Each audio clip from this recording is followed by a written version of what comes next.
Welcome to Lessons in Leadership. In this lesson, we will be discussing the 5 dangerous faults which may affect a general from The Art of War by Sun Tzu. In Chapter 8 of The Art of War, Sun Tzu says that there are 5 dangerous faults which may affect a general. 1. Recklessness, which leads to destruction. 2. Cowardice, which leads to capture. 3. A hasty temper, which can be provoked by insults. 4. A delicacy of honor, which is sensitive to shame. And 5. Over solicitude for his men, which exposes him to worry and trouble. Now, let's try to put these concepts in more practical terms. So the first one, recklessness, which leads to destruction. In today's world, there tend to be an awful lot of moving parts, especially in the business world. So if you're in a position of leadership that requires you to do the hiring and scheduling and the assigning of duties and tasks to your people, then this one is going to be important for you. So for example, careless staffing, in that if you just hire people just to hire them and you're not conducting a thorough interview process where you can get a good gauge on your prospective employees, then you are setting yourself up for destruction because you are not properly vetting the people that you're bringing in to join your team. And those people could very well have an immediate and thorough negative impact on the team you already have in place and the goals you're trying to achieve together.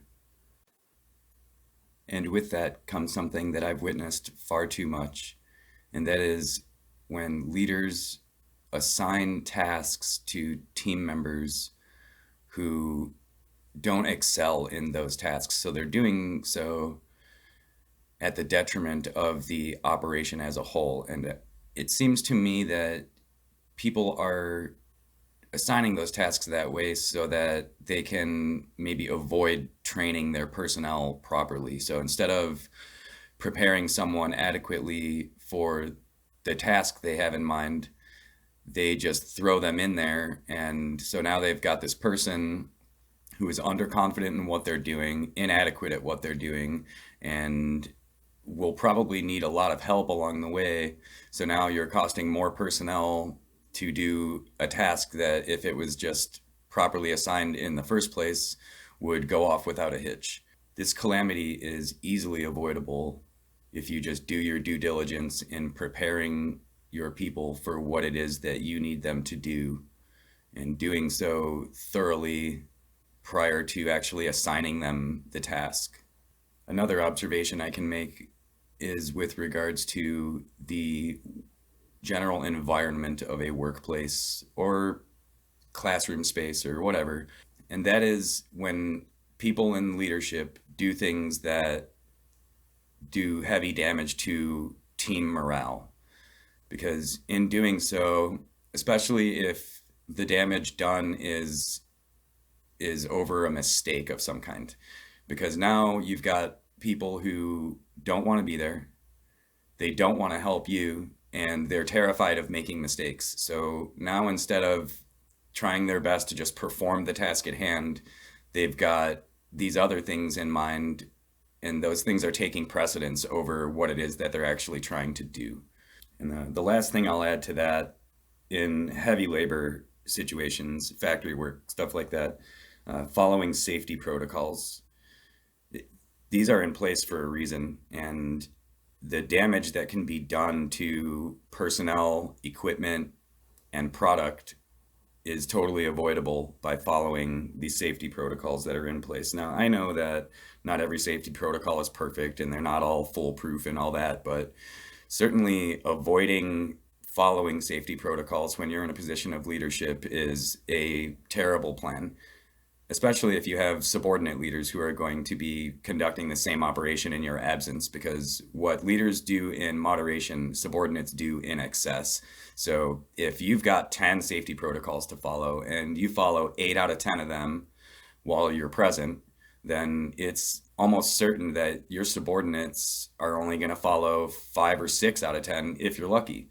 They could just throw safety completely out the window and you've got just a disaster waiting to happen. Moving on to the second dangerous fault, which may affect a general: cowardice, which leads to capture. How I like to put this into practical terms is within the workplace, of course. So if you've got 10 people that you're responsible for, and nine of those people you have no problem at all with holding them to the same standard that everyone is supposed to be held to, but you've got this one somewhat adversarial kind of relationship with that one outlier. And so over time, you're letting that person get away with a little more than you would let anybody else get away with. And as this evolves, now you have been captured by that person because that person is now dictating the terms of the relationship when in reality they're just another person that you're responsible for. So you've allowed yourself to be captured by this person, which is now going to start having a negative impact on team morale, and people are going to start really questioning your leadership and potentially working towards undermining you or figuring out a way to remove you. And it can easily be avoided by just recognizing when a potential adversarial relationship like that is coming to the forefront, and you've got to take it upon yourself to be brave and absolutely hold that person to the same standard as everybody else on that team. And you might even go as far as telling them that you are putting more effort into holding them to that standard than you are required to by anybody else on the team, which, that could open their eyes well enough to where they just fall in line and they understand that you're the boss and they're not going to be an operational roadblock. Now, within that same dangerous fault of cowardice leading to capture, I can present something a little bit more complex. I call it giving your authority away. What I mean by that is handing your authority over those that you are directly responsible for over to your boss or bosses. This can happen in a few different ways. One is when if you're in this position of leadership and you are given an order by your boss or bosses, and when you bring this order to your team to present to them whatever change in operation needs to take place or whatever it might be, instead of just bringing it forth from yourself, you say things like, well, my boss wants us to do this, or this is boss's orders kind of thing. And what you're doing there is you are demonstrating some level of cowardice to your staff, and you are giving over some of the authority, which is rightfully yours, to your boss. And in doing so, you are losing respect, and you are kind of placing yourself almost on a peer level, a little bit too close of a peer level with your subordinate staff. And then another way that can take place is when, say, you work in an environment where your boss is present with your subordinates, at least, from time to time. When your boss is present, if your boss understands that they can interact directly with your personnel in an operational way, so that they are telling them what to do, what not to do, whatever it might be, but they are demonstrating direct authority over your personnel. This cannot happen. If you are a strong leader, then even if your boss is going to be present sometimes with your subordinates and yourself, your boss needs to be made to understand that you have whatever it is that you're assigned with under control.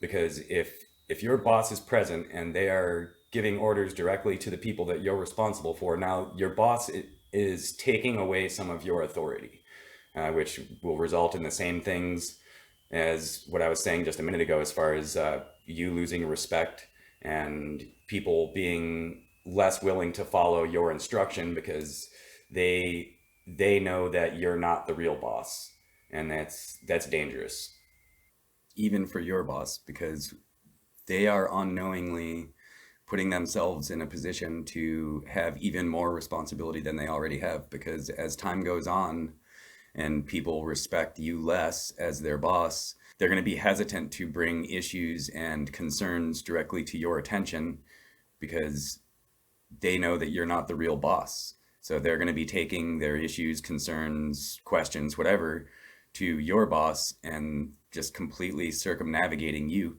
in the process. The third and fourth dangerous faults which may affect a general: a hasty temper, which can be provoked by insults, and a delicacy of honor, which is sensitive to shame. These two kind of go hand in hand, and if not properly managed, can have a profound impact on team morale, which, as we know from the first part of the video, is reckless and will lead to destruction. So in a fast-paced environment or a stressful work environment, or even in a sports-based environment, if you are easily provoked by insults, then you lose your temper and you may say or do things which are either damaging to morale or damaging to operations in whatever way, by then making emotional decisions with regards to maybe how you deploy personnel, etc. So in managing those, it's just important to understand that not everybody's going to be happy all the time, not your subordinates or your bosses, and it's just not possible to make everyone happy all the time. So if you know that, then you'll also know that you're going to hear things through the grapevine about maybe what a person said or what a person thinks, and maybe they told a coworker that and then you heard it that way, or maybe some of your subordinates maybe went to your boss with something like that and now you're getting it from your boss. So if you know that that stuff is going to happen, then you can make yourself more or less impervious to it, because you can just know that it's going to be coming, and in expecting those kinds of things to happen, you can kind of train yourself to not let those inevitabilities affect your temper or your honor, just because it's really just that simple. Just because it's coming, and it can vary in frequency. Now, if you're getting a lot of this stuff coming at you all the time, then obviously it's time to start evaluating some of the other stuff that you got going on. But certainly, no matter what you're doing, things like this are going to come up, and you just got to be ready for them. And lastly, number 5, over solicitude for his men, which exposes him to worry and trouble. The people you're responsible for in whatever operation you are responsible for conducting cannot take precedence over the objective. So as soon as you are starting to worry more about any individual or number of individuals than you are worried about achieving what you've set out to achieve, you are taking away from your own ability to achieve what you've set out to do. So if you understand that your objective takes absolute precedence over any one individual, whether that person be your subordinate or your supervisor, then you will be safe from this calamity. But if you are unprepared for the possibility of these things popping up, or these situations that may arise which could make you worry more about an individual than what it is that you need to achieve, then your lack of preparedness is going to damage your ability to achieve your goals. All right, well, that's it for this lesson in leadership from Chapter 8 of The Art of War by Sun Tzu. I hope all of you found this lesson to be useful in some way or another, and I thank you for watching, and we'll see you next time.